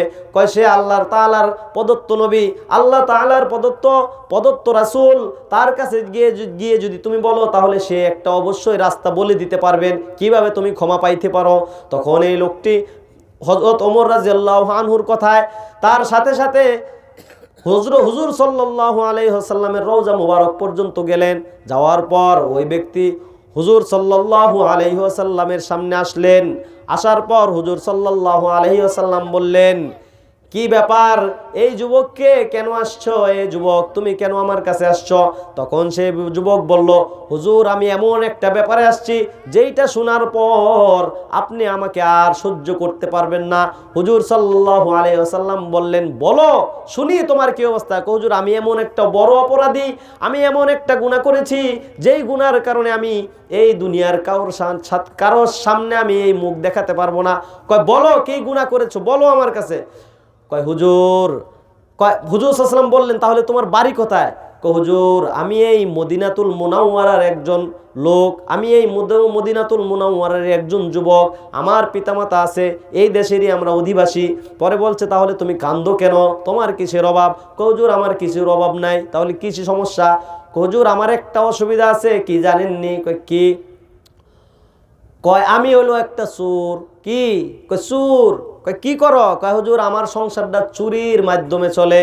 কয় চুরির মাধ্যমে চলে? ঠিক আছে। হুজুর সাল্লাল্লাহু আলাইহি ওয়াসাল্লাম এটা শোনার পর বললেন ঠিক আছে, তাহলে তুমি যেগুলো বাড়ির থেকে চুরি করে এনেছো সেগুলো বাড়ির মানুষের কাছে যায় ক্ষমা চাও, ক্ষমা করে দিলেই তো তুমি মাপ পেয়ে গেলা, তাই তো আর অসুবিধা নাই। কয় হুজুর যদি এত সহজ হইতো তাহলে তো আপনার কাছেই আসতাম না, তাহলে তো মাপ চাইই লইতাম কবে। কয় তাহলে অসুবিধাটা কি বলো? হুজুর অসুবিধাটা হচ্ছে আরেকটা। কয় কি কও? কয় আমি তো চোর। কি চোর জানেন নাকি? কয় কি চোর? কয় আমি যেমন তেমন চোর না, আমি হচ্ছে কাফন চোর। কি চোর? কয় কাফন চোর আমি। আচ্ছা কাফন চোর তাহলে কি? কয় আমি হচ্ছে এই মদিনাতুল মুনাওয়ারার মধ্যে নতুন নতুন যে কবরগুলো দেওয়া হয়, সেই কবরগুলো যখন দেওয়া হয়, দেওয়ার পর সন্ধ্যার পরে যখন কোনো ব্যক্তি থাকে না, আমি সেই কবরগুলোর সামনে গিয়ে সেই কবরগুলো খুদে খুদে সেই বাঁশগুলো সরাইয়ে সরাইয়ে আমি সেই নতুন নতুন কাফনের কাপড়গুলো চুরি করে আনি। এরপর আমি সেই কাপড়গুলো এই মদিনার হাটে আমি বিক্রি করি। বিক্রি করার পরে যা অর্থ পাই সেই অর্থ দিয়ে আমার সংসার চালাই। কয় তাহলে ঠিক আছে। হুজুর সাল্লাল্লাহু আলাইহি ওয়াসাল্লাম তারপরে বলল তাহলে ঠিক আছে, এক কাজ করো, তুমি এই জাগো কাফনের কাপড় চুরি করছো, এদের বাড়িতে বাড়িতে যায় তুমি ক্ষমা চাইলাও, ক্ষমা চাইলেই মাফ করে দিলে তুমি মাফ হয়ে যাবে। পরে কয় হুজুর এইটাও সমস্যা না, আরো বড় সমস্যা আছে। কয় এরও বড় সমস্যা? কি সমস্যা? হুজুর তাইলে শুনেন। কয় বলো। বলতেছে হুজুর এরকম ভাবে মদিনাতুল মুনাওয়ারার মধ্যে একটি বংশ আছে, অনেক মর্যাদাবান বংশ। আচ্ছা ঠিক আছে বুঝলাম। কয় সেই বংশের মহিলাগুলো অনেক ভালো, অত্যন্ত ভালো হয়, সেই মহিলাগুলো অনেক পর্দাশীল হয় এবং দুনিয়ার কোনো মানুষের সামনে তারা যায় না। কয় আচ্ছা বুঝলাম। কয় হঠাৎ করিয়া সেই গোত্রের থেকে একজন আল্লাহর নৈকট্যকারী একজন মহিলা সে ইন্তেকাল করেছেন। ইন্তেকাল করার পর আমি খুব আনন্দিত হইলাম যে আজকে হয়তোবা চুরিটা ভালো হবে। পুরুষ মানুষের কাফনের কাপড় তো 3টা, মরে গেলে 3টা পামো। মহিলা মানুষের তো কাফনের কাপড় 5টা, মরে গেলে 5টা পামো, তাহলে বেশি না 2টা? কয় আমি খুব আনন্দিত, আজকে একজন মহিলা মারা গেছে, তাকে কবর দেওয়া হবে এবং তার লাশের কাফন আমি চুরি করার পর আমার আজকে একটা ভালো ইনকাম হবে। যখন সেই মহিলাকে কবরস্থানে আনা হলো, কবরস্থানে আনার পর যখন তাকে কবরস্থানে শোয়ানো হলো, আমি সেই কবরস্থানের পাশে এক জায়গায় লুকিয়েছিলাম। যখন তারা কবর দিয়ে সেই মহিলাকে কবর দিয়ে চলে গেল, যাওয়ার পর আমি সন্ধ্যার পর আস্তে আস্তে আস্তে আস্তে করে সেই কবরস্থানের ভেতরে ঢুকলাম। কোনো লোকজন নাই, কোনো আলো নাই, শুধু আমি আর আমার একটা কোদাল, যে আমি যেই অস্ত্র নিয়ে আমি যাই কবর খুঁজি। আমি যাইয়া সেইভাবে প্রতিদিনের মতো আমি সেদিনও যাইয়া তার কবরটা খুঁজলাম। খোঁজার পরে আমি তার সেই মরদেহর কাফনের কাপড়গুলো আমি টানিয়া টানিয়া খুলে ফেললাম। খুলে ফেলার পর আমি যখন কবর থেকে উঠে আসব, এমন সময় শয়তান আমার কাছে এসে বলল, দেখো দুনিয়ার এখানে কোনো মানুষ নাই, এখানে অন্ধকার অন্ধকার, যদি তুমি চাও তাহলে তোমার খায়সাত এই মৃত মহিলার সাথে পূরণ করতে পারো। এটা শয়তান আইসা তাকে ওয়াসওয়াসা দিছে। তখন ওই লোকটা হুজুর সাল্লাল্লাহু আলাইহি ওয়াসাল্লামকে বললেন, হুজুর আমার তো আর তখন কিছু হুঁশ নাই, শয়তানের কুমন্ত্রণায় পড়িয়া আমি সেই ওই মৃত মহিলার সাথে আমি সেই খারাপ কাজে লিপ্ত হইয়া গেলাম। আমার খায়সাত পূরণ করে ফেললাম। খায়সাত পূরণ করে যখন আমি উঠে আসব যখন কবর থেকে উঠে আসব, তখন আমি তাকিয়ে দেখি সেই মহিলা আমার দিকে তাকিয়ে আছে। আমি তখন মহিলার দিকে তাকালাম, আর সেই মহিলা আমাকে বললে, হে যুবক তুমি কোথায় যাও, দাঁড়াও। তখন আমি দাঁড়াইয়া মহিলার দিকে হতভম্ব হয়ে তাকায় রইলাম। তারপরে মহিলাটি বলল, হে যুবক, দুনিয়ার মধ্যে আমি যতদিন পর্যন্ত বেঁচে ছিলাম কোনো একটা পুরুষ আমার চেহারা দেখতে পারে নাই, আমার স্বামীর ব্যতীত আমার চেহারা অন্য কোনো পুরুষ দেখতে পারে নাই। আমি কোনো মানুষের সাথে পাপাচারে লিপ্ত হই নাই, আমি কোনো মানুষের সাথে এমন কোনো কাজ করি নাই, আমি আমার স্বামীর অবাধ্য ছিলাম না। আমি মহান রব্বুল আলামিনের দরবারে আমি হুজুর মহান রব্বুল আলামিনের দরবারে হিসাব দিব, সেই হিসাবের বন্দোবস্ত মহান রব্বুল আলামিন আমাকে দুনিয়াতেই করে দিয়েছেন। এখন সমস্যাটা হলো কোথায়? এই যুবক, আমি আল্লাহর সামনে যে উঠব, সেই সময় তার উঠার আগেই তো তুমি আমার শরীরকে নাপাক করে দিয়েছো।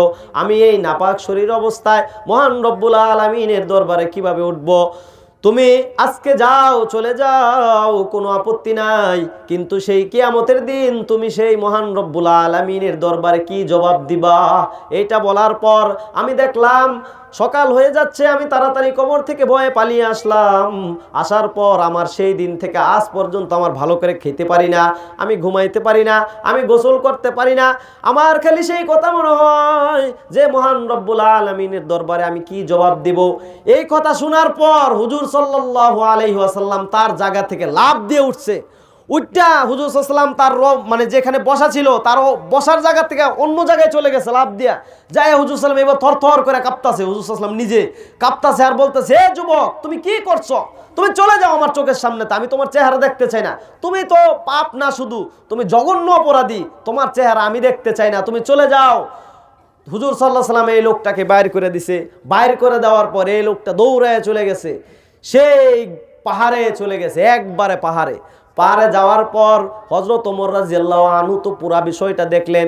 দেখার পর হযরত ওমর রাদিয়াল্লাহু আনহু খেয়াল করতেছে লোকটা কি করে। দেখে সেই পাহাড়ে যাওয়ার পর সেই লোকটা 40 দিন পর্যন্ত একটা গর্ত করছে। কি করছে? গর্ত কইরা এই পর্যন্ত গলা পর্যন্ত, সেই গর্তের ভেতরে তার শরীর নামাইছে, ঢুকাইছে, এই পর্যন্ত মাটি দিছে হাত দিয়া। দেওয়ার পর 40 দিন পর্যন্ত সে খায়ও নাই, ঘুমায়ও নাই, খালি এইভাবেই আল্লাহর কাছে কইছে আস্তাগফিরুল্লাহ, আল্লাহ মাফ করে দাও, আস্তাগফিরুল্লাহ, আল্লাহ মাফ করে দাও। সারাদিন মাপ চাইছে। 40 বছর মাপ, 40 দিন মাপ চাওয়ার পর আমরা সাহাবায়ে কেরাম তখন উপবিষ্ট ছিলাম। হঠাৎ দেখলাম হুজুর সাল্লাল্লাহু আলাইহি ওয়াসাল্লাম চুপ হয়ে গেলেন। বয়ান ছেড়ে হঠাৎ হুজুর সাল্লাল্লাহু আলাইহি ওয়াসাল্লাম চুপ হয়ে গেলেন। চুপ হয়ে যাওয়ার পর আমরা বুঝলাম যে হুজুর সাল্লাল্লাহু আলাইহি ওয়াসাল্লামের উপর জিবরাইল আলাইহিস সালাম ওহী নিয়ে আসছেন। এরপর যখন কিছুক্ষণ চুপ করার পর যখন হুজুর সাল্লাল্লাহু আলাইহি ওয়াসাল্লাম আবার আগের মতো স্বাভাবিক হইলেন, স্বাভাবিক হওয়ার পর আমরা জিজ্ঞেস করলাম, ইয়া রাসূলুল্লাহ, ইয়া হাবিবাল্লাহ, আপনি কেন এতক্ষণ চুপ ছিলেন? কি ব্যাপারে আপনার কাছে জিবরাইল ওহী নিয়ে আসছে? তখন হুজুর সাল্লাল্লাহু আলাইহি ওয়াসাল্লাম বলছেন, 3টা বিষয়ে জিবরাইল আমাকে প্রশ্ন করেছেন। 1 নাম্বার কি প্রশ্ন? কয়েক নাম্বার প্রশ্ন করেছেন, ইয়া রাসূলুল্লাহ, ইয়া হাবিবাল্লাহ, বলেন তো আপনি একটা কথা বলতে পারবেন কিনা? তখন আল্লাহর রাসূল বলছেন কি? কয় বলেন তো, পেটের থেকে যে সন্তান বের হয় এই সন্তান দেওয়ার মালিক কে? আপনি না আল্লাহ? কয় অবশ্যই অবশ্যই আল্লাহ। কয় আচ্ছা, একটা প্রশ্ন গেল। কয় দ্বিতীয় প্রশ্ন? কয় কি প্রশ্ন? কয় রিজিক দেওয়ার মালিক কে? আপনি না আল্লাহ? খাওয়ায় কে? কয় আল্লাহ। কয় আচ্ছা, 2টা গেল। কয় 3 নাম্বার প্রশ্ন? কয় বলেন 3 নাম্বার প্রশ্ন কি? কয় 3 নাম্বার প্রশ্ন হচ্ছে, যদি কোনো ব্যক্তি গুনাহগার হয় তাহলে সেই গুনাহ থেকে মাফ করার মালিক কে? কয় আল্লাহ। এইটা বলার পর জিবরাইল আলাইহিস সালাম বললেন, ইয়া রাসূলুল্লাহ, ইয়া হাবিবাল্লাহ, 40 দিন আগে একটা পুরুষ আপনার কাছে আসছিল কিনা? বলে কয় হ্যাঁ। কোন পুরুষটা? হুজুর সাল্লাল্লাহু আলাইহি ওয়াসাল্লামের তাৎক্ষণিক খেয়াল নাই, অনেক দিন আগে খেতে দিছে না, তা মনে নাই। পরে বলতেছে, হুজুর ওই যে একটা লোকটা যে মৃত মহিলার সাথে ব্যভিচার করেছে। কয় হ্যাঁ হ্যাঁ মনে হয়েছে। কয় মহান রব্বুল আলামিন তার তওবা এত পছন্দ করেছেন, এত পছন্দ করেছেন যে তার জীবনের সমস্ত গুনাহ খাতা মহান রব্বুল আলামিন মাফ করে দিয়েছেন। এরপর হুজুর সাল্লাল্লাহু আলাইহি সাল্লাম এই কথা শোনার পর সাহাবায়ে কেরামদেরকে বললেন, যাও ওই লোকটিকে নিয়ে আসো, অমুক পাহাড়ের মধ্যে আছে, ওই লোকটিকে নিয়ে আসো। কয় হুজুর ওই লোকটিকে নিয়ে আসবো কেন? কয় আরে মহান রব্বুল আলামিন তার তওবায় এত খুশি হয়েছে, তার তওবার কারণে মহান রব্বুল আলামিন তাকে মাফ করে দিয়েছেন। শুধু তাই না, জিবরাইল আল্লাহর থেকে আমার কাছে তার ব্যাপারে ওহী নিয়ে আসছে। তাহলে তিনি কত বড় মর্যাদাবান ব্যক্তি। কয় তোমরা তাকে দেখো, তার সাথে সালাম করো, তার সাথে মুসাফা করো, যাতে করে মহান রব্বুল আলামিন তোমাদেরকেও তার মতো একটা খুশ নসিব দান করেন, তার মতো একটা ভাগ্যবান কপাল দান করেন। এরকম মহান রব্বুল আলামিন সাহাবাদের কেরামদেরকে বলছেন। তখন ওমর রাদিয়াল্লাহু আনহু বলছে, জানো আমি সাহাবাদেরকে দেখছি, আমি মদিনায় হুজুর সাল্লাল্লাহু আলাইহি ওয়াসাল্লাম জীবদ্দশায় আমি দেখেছি তওবা কিভাবে মাফ হয়, ঠিক এই যে এইভাবে তওবা মাফ হয়। কয় মহান রব্বুল আলামিনের কাছে চাইতে চাইতে, খাওয়া নাই, দাওয়া নাই, ঘুম নাই, কিছু নাই, চাইতে চাইতে চাইতে চাইতে মহান রব্বুল আলামিনের মন গলে গেছে। মহান রব্বুল আলামিনও তাকে জান্নাত দিয়ে মাফ করে দিয়েছেন। অথচ যেইখানে হুজুর সাল্লাল্লাহু আলাইহি সাল্লাম তাকে নিরাশ করে দিয়েছেন, তাকে হুজুর সাল্লাল্লাহু আলাইহি সাল্লাম না বলে দিয়েছেন, এমন সময়ও মহান রব্বুল আলামিন তাকে ক্ষমা করেছেন। হুজুর সাল্লাল্লাহু আলাইহি সাল্লাম একজনকে বিতাড়িত করে দিয়েছেন। এরকম ব্যক্তি আল্লাহ তাআলার কাছেও মূল্যবান হতে পারাটা অনেক কষ্টের ব্যাপার। হুজুর সাল্লাল্লাহু আলাইহি সাল্লাম যারে পছন্দ করে নাই তাকে আল্লাহও পছন্দ করেন না। আল্লাহ বলছেন আমার নবীরে যে ভালোবাসে আমি আল্লাহকেও সে ভালোবাসে। আমার নবীর সাথে যে দুশ্মনী করে আমি আল্লাহর সাথেও সে দুশ্মনী করে। ঠিক এমনই ভাবে আমার নবী যারে ভালোবাসবে আমার আল্লাহও তাকে ভালোবাসবে। আমার রসুল যাকে ভালোবাসবে না, আমার পয়গম্বর যাকে ভালোবাসবে না, আমাদের নবী যাকে ভালোবাসবে না, আল্লাহও তাকে ভালোবাসবে না। ঠিক না? ঠিক এরকম ভাবে দেখেন যেইখানে রসুল পাঠিয়ে দিয়েছেন সেইখানে আল্লাহ মাফ করে দিয়েছেন। তাহলে কিরকম তওবা! মহান রব্বুল আলামিন তার পবিত্র ঐশী গ্রন্থ আল কোরআনের মধ্যে বলেছেন, ইয়া আইয়ুহাল্লাযীনা আমানু তুবু ইলাল্লাহি তাওবাতান নাসুহা, হে মুমিনগণ তোমরা আল্লাহ তাআলার নিকট ক্ষমা প্রার্থনা করো, তওবা করো। কেমন তওবা? একনিষ্ঠ তওবা, যে তওবার ভিতরে কোনো ভেজাল নাই। একনিষ্ঠ তওবা কাকে বলে? একনিষ্ঠ তওবা হচ্ছে যেই গুনার কারণে আমি তওবা করছি সেই গুনার কোনোদিন জীবনেও করব না, এরকম একটা ইরাদা করা। আমি যেই গুনার জন্য মহান রব্বুল আলামিনের দরবারে ক্ষমা প্রার্থনা করছি, এই ওরকম গুনাহ আমি আর জীবনেও করব না, এইটাকে বলে একনিষ্ঠ তওবা। আর এই তওবা যদি কেউ করে, যদি একনিষ্ঠ তওবা করে, মহান রব্বুল আলামিন অবশ্যই তাকে ক্ষমা দান করবেন। এটা মহান রব্বুল আলামিনের ওয়াদা। এটা মহান রব্বুল আলামিনের কি ওয়াদা যে তিনি ক্ষমা করবেনই। বান্দাদেরকে চাইতেই বলেছেন, সব সময় বান্দার চাইতে হবে এবং ক্ষমা প্রার্থনা করতে হবে। এখন আসেন, দোয়া যে আমরা করব, দোয়া কবুল হইতে হবে না? এটা আমি ওই মাসিক মাহফিলে বাসায় বলেছিলাম, দোয়া কবুলের কয়টা শর্ত আছে, দোয়া না কবুলের কয়টা শর্ত আছে। দোয়া কবুলের শর্ত 5টা। কয়টা? 5টা। দোয়া কবুল হওয়ার শর্ত কয়টা? 5টা। 1 নাম্বার শর্ত, দোয়া কবুল হওয়ার 1 নাম্বার শর্ত হচ্ছে নেক আমল। কি? নেক আমল। নেক আমলের পরে দোয়া করা, তাহলে মহান রব্বুল আলামিন তার দোয়া অবশ্যই কবুল করবেন। এখন এখানে আরেকটা কথা আছে, সেই কথাটা হচ্ছে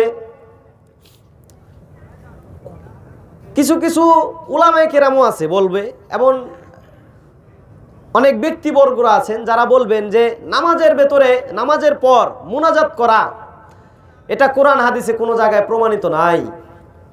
এই কথাটা অনেকেই বলে, জামাত ইসলাম যারা করে তারাও বলে। এটা আমি কেউর দলের কারণে বলতেছি না, আমি তাদেরকে বলতেছি যে আমি দলিল দিয়ে দিচ্ছি, কোরআন হাদিসের ভেতরে নামাজের পর দোয়া সেটা নাই। এই হাত তুলে যে আমরা মোনাজাত করি এটা কোরআন হাদিসের আলোকে নাই।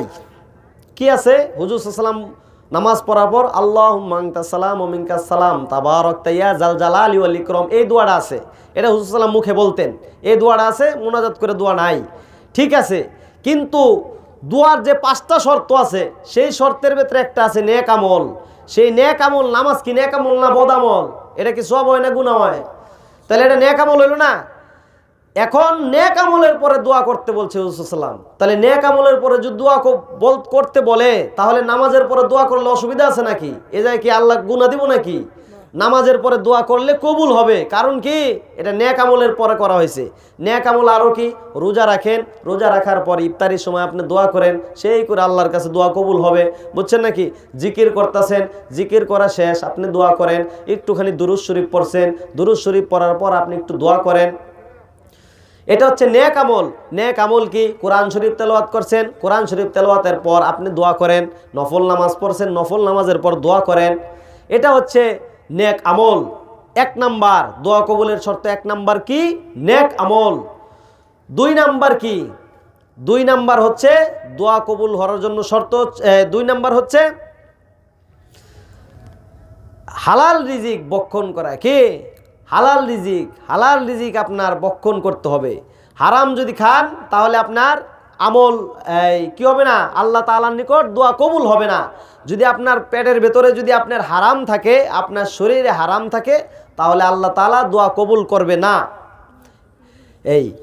3 নাম্বার হচ্ছে ইসমে আজম। কি?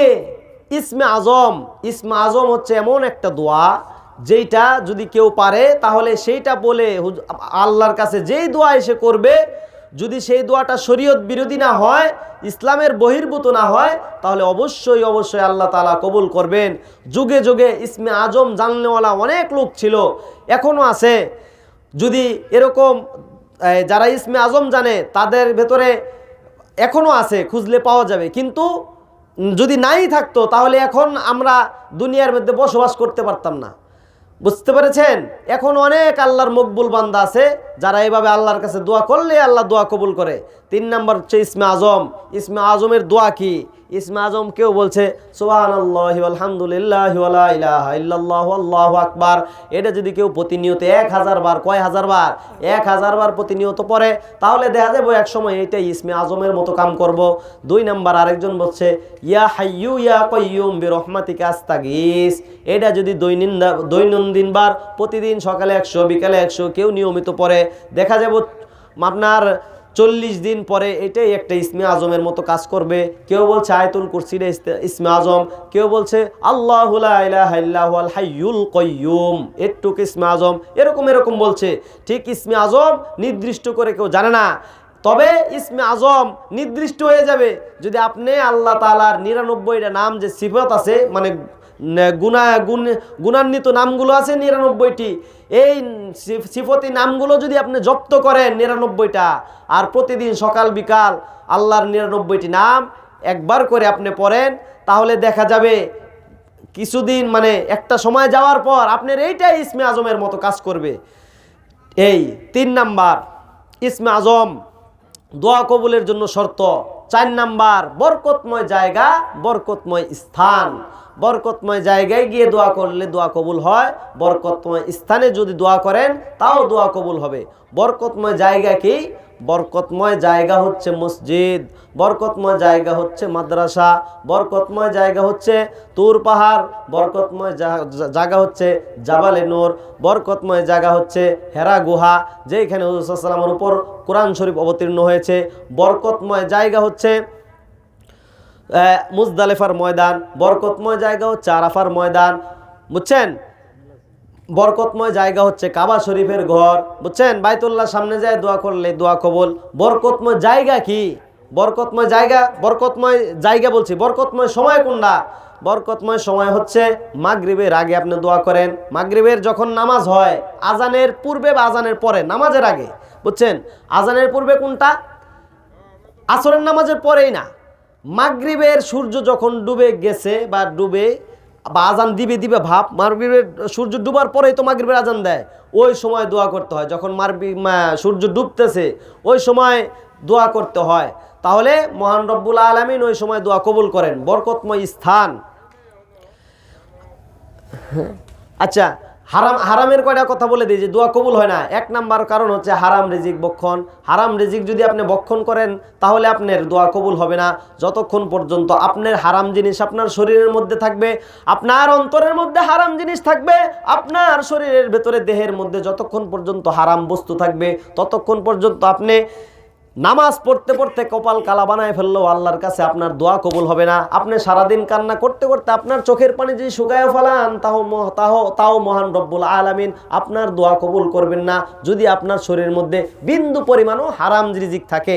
হারাম যদি দেহের মধ্যে থাকে তাহলে মহান রব্বুল আলামিন কি করেন না? দোয়া কবুল করেন না। 2 নাম্বার হচ্ছে দোয়ার সময় আল্লাহ তাআলার কাছ থেকে অন্তর গাফেল। যেমন দোয়া করতেছে সবাই, আয় আল্লাহ আমাদের রিজিকের অভাব দূর করে দাও, একজন বলতেছে আমিন, একজন বলতেছে, সবাই কইতেছে আমিন আমিন, সে আবার দেখবেন আমিন কইতেছে আবার পাও খুঁড়তেছে আবার টানতেছে আমিন আমিন, মানে এটা হলো মুখ দাইতেছে, সবাই আমিন কইতেছে আর মুখ দাইতেছে। এই দোয়া জীবনেও কবুল করবো না আল্লাহ। অন্তরকে গাফেল রাখা যাবে না। যখন দোয়া করা হবে, যেই দোয়া করুক আপনি দোয়া করবেন, সমষ্টিগত দোয়া বুঝেন যে এখানে 40 জন মানুষ থাকে, কমপক্ষে 40 জন, সেখানে একজন অবশ্যই আল্লাহ থাকে। বুঝতে পেরেছেন? যদি 40 জনের একটা জামাত হওয়া দোয়া হয় অবশ্যই আপনার দোয়া কবুল হওয়ার সম্ভাবনা 100% এর ভিতরে 99% আছে। কারণ যে আল্লাহ আছে তার দোয়া তো আল্লাহ ঘুরাই দিবে না, দিবে? আর এতগুলা মানুষ যদি, অনেক মানুষ যেমন জুমার সময় যে আমরা দোয়া করি, মোনাজাত করি, এতগুলা মানুষ যদি দোয়া করে, এটার ভেতরে কি আল্লাহর একজনও পছন্দ ব্যক্তি নাই? এতগুলা মানুষের ভেতরে অবশ্যই 2-4-5 জন বাইরে হইবই যাকে আল্লাহ পছন্দ করেন, অবশ্যই তার উসিলায় তো আমাদের দোয়া কবুল হইতে হয়। ওই সময় যদি আমি অমনোযোগী থাকি, আমি অমনোযোগী খালি লগে লগে আমিন আমিন বললাম, তাহলে আমার দোয়া কবুল হবে না। কারণ কি, আমার অন্তরটা গাফেল। যদি অন্তর গাফেল থাকে তাহলে দোয়া কবুল হয় না। 3 নাম্বার, দোয়া কবুল না হওয়ার 3 নাম্বার শর্ত কি জানেননি? সেটা হচ্ছে হারাম জিনিস আল্লাহ তাআলার কাছে চাওয়া। আয় আল্লাহ, সকিনার সাথে আমার লাইনটা জানি হয়ে যায়, আল্লাহ করে দিও, 1 সপ্তাহের ভেতরেই করা চাই, 1 সপ্তাহ পরে আমি চলে যাব ঢাকা, এরকম বুঝছেন নাকি? এই দোয়া আল্লাহ জীবনেও কবুল করবো না। হারাম যে জিনিসের জন্য চাওয়া হয় ওইটা আল্লাহ কবুল করবো না। আপনি চাইতেছেন আল্লাহ ওই যে এবার দোকান করে, হ্যাঁ দোকানটা দাও, 10,000 দাও, তাড়াতাড়ি দাও 10,000, আপনার দোয়া জীবনেও কবুল হইব না, বুঝছেন? আপনি আপনার কইতেছেন যে আল্লাহ এই যে আজকে মনে করেন যে একটা নামছি, ওইটার ভিতরে মনে করো 5 লাখ, আল্লাহরে কইতেছেন আল্লাহ 5 লাখ টাকা লাগবো আজকে, এই লাগাই দাও টাকাটা। এইটা জীবনও দেখবেন আমরা লাগতেছে না। কোন এই আল্লাহরে কইলাম অমুক করলাম, অমুক জায়গায় 1 লাখ দেওয়ার চিন্তা করলাম, তাও আল্লাহ দিল না। দিব কেমনে? যদি হারাম হয়, হারাম দোয়া আল্লাহ কবুল করেন না। 4 নাম্বার হচ্ছে হিকমতে এলাহি। হিকমতে এলাহি এটা আরবি শব্দ। হিকমতে এলাহি মানে বুঝেন আল্লাহ তাআলার ইচ্ছা, আল্লাহ তাআলার হিকমত। আল্লাহ যখন চায়, যারটা চায় তখনই মানে দোয়া কবুল করবেন। আপনার যদি আপনার যদি খালেস নিয়ত থাকে এবং দোয়াটা যদি ঠিক মানে আপনার মনের থেকে যদি পরিপূর্ণ ইয়াকিন নিয়ে আল্লাহর কাছে করেন, তাহলে আল্লাহ অবশ্যই দোয়াটা কবুল করবেন। আপনাকে এখন না দেখ, আল্লাহ যখন আপনার ভালো চাইবে, যখন আপনার জন্য আল্লাহ ভালো মনে করবেন, তখনই ওইটার উত্তম জাযা আপনাকে দিবেন। এখন দোয়া করছেন একটার জন্য, এই দোয়া কবুল হইল না, আরেকটা করলেন ওইটাও কবুল হইল না, আরেকটা করলেন ওইটাও কবুল হইল না। এই সবগুলা দোয়াই আল্লাহ কবুল করেছেন, সেগুলা হয়তোবা ধাপে ধাপে, এমন সময় আপনি এমন একটা জিনিস পাইছেন যে সময় আপনি চানো নাই, আল্লাহ দিয়ে দিছে। ওইটা হচ্ছে ওই যে আগে দোয়া কবুল হয় না, একটার দোয়ার বরকত। আবার এমন সময় একটা জিনিস পাইলেন যেটা আপনি ওই সময় জানো নাই, আল্লাহ এর চেয়ে বেশি দিছে, ওইটা ওই আরেকটা দোয়ার বরকত। এরকম আল্লাহ দুনিয়াতে যখন আপনার ভালো চাইবেন, ওই সময় আপনার সেই ভালোর প্রতিদান আল্লাহ ধাপে ধাপে দিবেন। আর যদি দুনিয়াতে না দেয়, তাহলে আপনি তো আরো বেশি মানে আপনার ভাগ্যবান, কারণ এই দোয়ার উত্তম জাযা আল্লাহ হাসরের ময়দানে আপনাকে দিয়ে দিবে। সুবহানাল্লাহ। কোনো দোয়াই আল্লাহ আপনার রাখবো না। আরে আল্লাহ তো দেওয়ার জন্য আইসা বসেছে। যখন ওই যে কবি বলে রাত নিশি শেষ প্রায় চাও প্রভু ডেকে যায়, এটা বইয়ের ভেতরে আছে, বুঝছেন? রাত নিশি শেষ প্রায় চাও প্রভু ডেকে যায়। যখন আপনি শেষ রাত হয়, তখন প্রথম আসমানে আসে আল্লাহ ডাকে, হে বান্দা আমার কাছে চাও, আমার কাছে চাও, আমি দিতে এসেছি। ঠিক ওই সময় এরকম ভাবে আল্লাহ দেওয়ার জন্য পাগল। সেই আল্লাহ আপনার দোয়া ফিরাই দিয়ে কি লাভ? সেই আল্লাহ কৃপণতা করবে না। আল্লাহ বলেছে যদি আমি বান্দা আমার কাছে দোয়া করেছে আর সেই দোয়া আমি দুনিয়াতে প্রতিদান সে পায় নাই, তাহলে আমি আল্লাহ তার উত্তম জাযা দিব আখিরাতে। এই দুয়ার বরকত হাজার হাজার গুণ বাড়ায় আমি তার জান্নাতে দিয়ে দিব। সুবহানাল্লাহ। আরেকটা 5 নাম্বার শর্ত দোয়া কবুল না হওয়ার। 5 নাম্বার শর্তটা কি? এটা কয় নাম্বার বলছি? 4 নাম্বার বলছিলাম না, 3 নাম্বার। আরেকটা হচ্ছে দোয়া কবুল না হওয়ার শর্ত হলো আপনার ইয়াকিন না থাকা। আল্লাহর কাছে দোয়া করতেছেন, কবুল করতেও পারে নাও করতে পারে। এই ইয়াকিন কি আপনার দোয়া আল্লাহ কবুল করতেও পারে না, আল্লাহ দিও, আবার মনে মনে কয় আল্লাহ দিব, পাইলাম না তো, আগের বার তো একটা চাইছিলাম না, নাও দিতে পারে, আবার দিতেও পারে, তাহলে আপনার দোয়া কবুল হবে না। দোয়া করবেন ইয়াকিন করে, আল্লাহ দিবেই, যাই হোক আল্লাহ দিবেই। আরে আমি তো মুসলমান, একটা মুসলমানের পেটে তৈছি, আল্লাহরে আমি শিরিক করছি, আল্লাহর লগে কইছি যে আল্লাহর লগে আরো 2টা আল্লাহ আছে, এটা বলছি। কেউ লগে আমি আল্লাহর কইছি আল্লাহর পোলা আছে, বউ আছে, এমন বলছি। তাতে শিরিক তো আমরা করি নাই। নবী একজন, নবীর রশি ধরেই আমরা আসছি, তাই না? আমরা নবীর উম্মত না, তার দড়ি ধরে আমরা ঝুললে রয়েছি। এগুলোর ভিতরে তো কোনো ভেজাল নাই। আমি তো নবীর লাগে তো মানে নবীরে অস্বীকার করি নাই, আল্লাহর পয়গাম্বর হিসেবে অস্বীকার করি নাই। তাহলে আমার দোয়া কেন কবুল করবে না? অবশ্যই করবে। আমি তো আল্লাহর একজন বান্দা। আল্লাহ আমাকে কবুল না করলে, আরে পাপী বান্দারেই তো আল্লাহ ভালোবাসেন, কারণ আল্লাহ তো ক্ষমাই করতে চায়। যার গুনাই করে না, যে তার পাপই কম, হের আল্লাহ কি ভালোবাসবো? হে তো গুনাই কম। আর যে গুনাহ করে মাফ চায়, হরে আল্লাহ ভালোবাসে, ওকেই দরকার, বুঝেন নাকি? ওরেই দরকার। যেমন আমার এখানে বলি যে আমার এখানে মেধাবী ছাত্রর দরকার নাই, যেগুলা মেধা কম ওটির আমারে দাও। বেটা বানামো হলো বাবু, যদি মেধাই থাকে তো আর কি পড়ামো? এ তো পারেই। যার মেধা নাই ওরে দাও, ওরে গোস্যা বানায় মজা। ঠিক এরকম আল্লাহর কাছেও যখন বান্দা গুনাহ করে মাপ চাইবো, ওইটা আল্লাহর কাছে মজা বেশি। কারণ ওই সময় আল্লাহ মানে দিমো না, এরকম একটা আছে না, যে চাইতে মনটা গলায় লও, ওইটার ভেতরে আনন্দ বেশি। এটার ভেতরে আনন্দ নাই। যে একজনের নাই সবই এর কাছে পাও না, তাও চায়, এবারে দিয়ে আনন্দ নাই। যে খাইতে পারে না, দেখবেন 3 দিন 4 দিন ধরে একজন না খায় রয়েছে, হ্যাঁ আপনি এক প্লেট ভাত খাওয়ায় দেখবেন তৃপ্তিটা কেমন লাগে। আরেকজন দেখবেন বড় লোক, হ্যাঁ আপনি খাওয়ায় দেখবেন তৃপ্তিটা কেমন লাগে। দেখবেন নিজেই বুঝবেন যে এই দুইটার ভিতরে পার্থক্য কতখানি। একজন আপনি না খায় রয়েছে, হ্যাঁ যদি আপনি যাই দিয়ে দেন ঘরে, আপনার এটা বলতে হইব না যে ভাই আজকে বাজার নাই, আজকে ওইটা করি না, এটা হ্যাঁ বলতে হইব না, যা দিবেন হ্যাঁ তাই বিসমিল্লাহ, আপনার তাই খুশি লাগবো।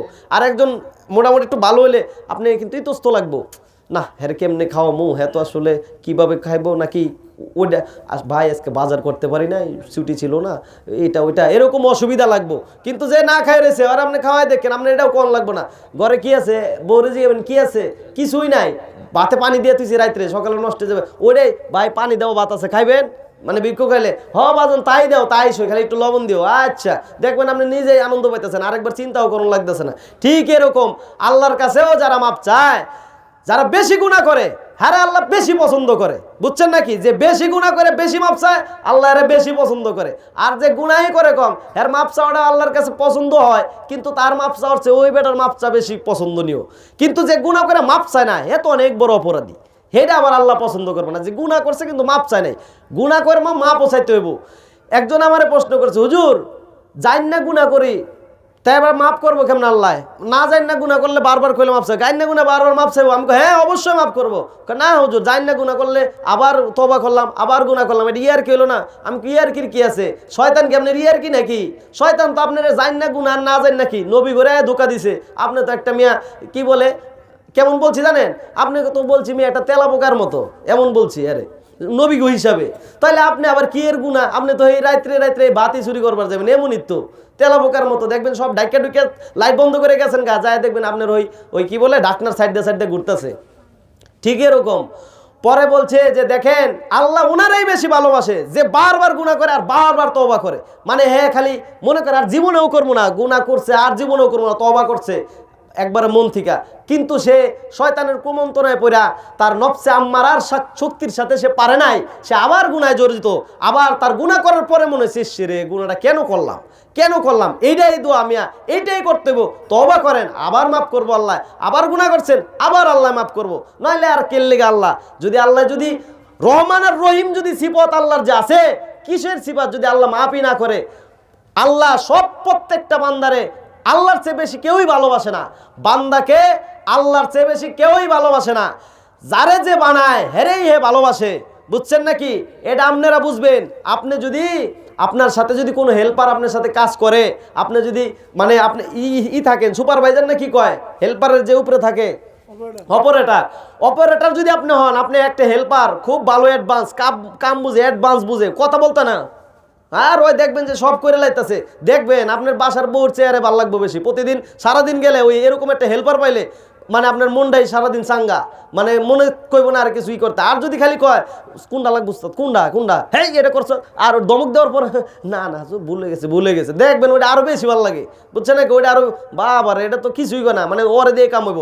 আর যদি একটা কাম শিক্ষালায় মানে সেই হয়ে গেছে গা, যেহেতু জায়গায় আপনি যতদিন বাচ্চা থাকবেন আপনারই মনে হইব, হ্যার মনে হোক আর না হোক আপনার ঠিকই মনে হইব একটা বানাই থুয়েছি, কে লেগে মনে হয় হ্যাঁ আপনি মহব্বত করেন, এর লেগে মনে হয়। ঠিক আল্লাহ আমাদেরকে বানাইছে না বান্দাদেরকে, আল্লাহ আমাদেরকে বেশি ভালোবাসেন, বুঝছেন নাকি?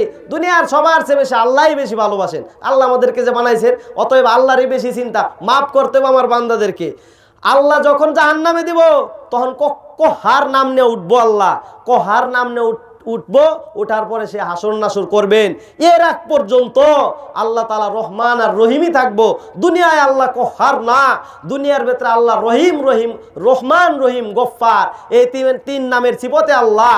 আর আখিরাতের ময়দানে আল্লাহ গফফার থাকবেন ঠিকই, কিন্তু কহার নামটা, তার ওই গুণবাচক নামটা ওদিন সেই মানুষের সামনে ভয়ঙ্কর রূপ নিয়ে দাঁড়াবে। কহার আল্লাহ তাআলা অনেক কঠিন মনের অধিকারী, এরকম একটা অবস্থায় হাসরের ময়দান হবে। এর আগ পর্যন্ত রহমান আর রহিমই থাকবেন। যাই হোক, আমি আপনাদের সামনে যে বিষয়গুলো নিয়ে আমি আলোচনা করলাম, সময় মোটামুটি কম হয় নাই, ভালো হয়েছে। যাই হোক, মহান রব্বুল আলামিন আমরা যে আলোচনাগুলো শুনলাম, এই আলোচনাগুলো মহান রব্বুল আলামিন আমাদেরকে এই আলোচনার উপর আমল করার মতো তৌফিক দান করেন, আমরা সকলে বলে আমিন। আচ্ছা, তাহলে এই সংক্ষিপ্ত আলোচনা আমি এখানে শেষ করে দিচ্ছি। ওয়া আখিরু দাওয়ানা আলহামদুলিল্লাহি রাব্বিল আলামিন। আসসালামু আলাইকুম ওয়া রাহমাতুল্লাহি ওয়া বারাকাতুহু। আব্বা আইছে? নারায়ে তাকবীর, আল্লাহু আকবার, নারায়ে তাকবীর, আল্লাহু আকবার। নারায়ে রিসালাত, ইয়া রাসূলুল্লাহ, ঈশা হুজুরের আগমন, শুভেচ্ছা স্বাগতম, ঈশা হুজুরের আগমন, শুভেচ্ছা স্বাগতম। নারায়ে তাকবীর, আল্লাহু আকবার, নারায়ে রিসালাত, ইয়া রাসূলুল্লাহ, ঈশা হুজুরের আগমন, শুভেচ্ছা স্বাগতম, ঈশা হুজুরের আগমন, শুভেচ্ছা স্বাগতম। নারায়ে তাকবীর, আল্লাহু আকবার, নারায়ে রিসালাত, ইয়া রাসূলুল্লাহ, ঈশা হুজুরের আগমন, শুভেচ্ছা স্বাগতম, ঈশা হুজুরের আগমন, শুভেচ্ছা স্বাগতম। ঈশা হুজুরের আগমন।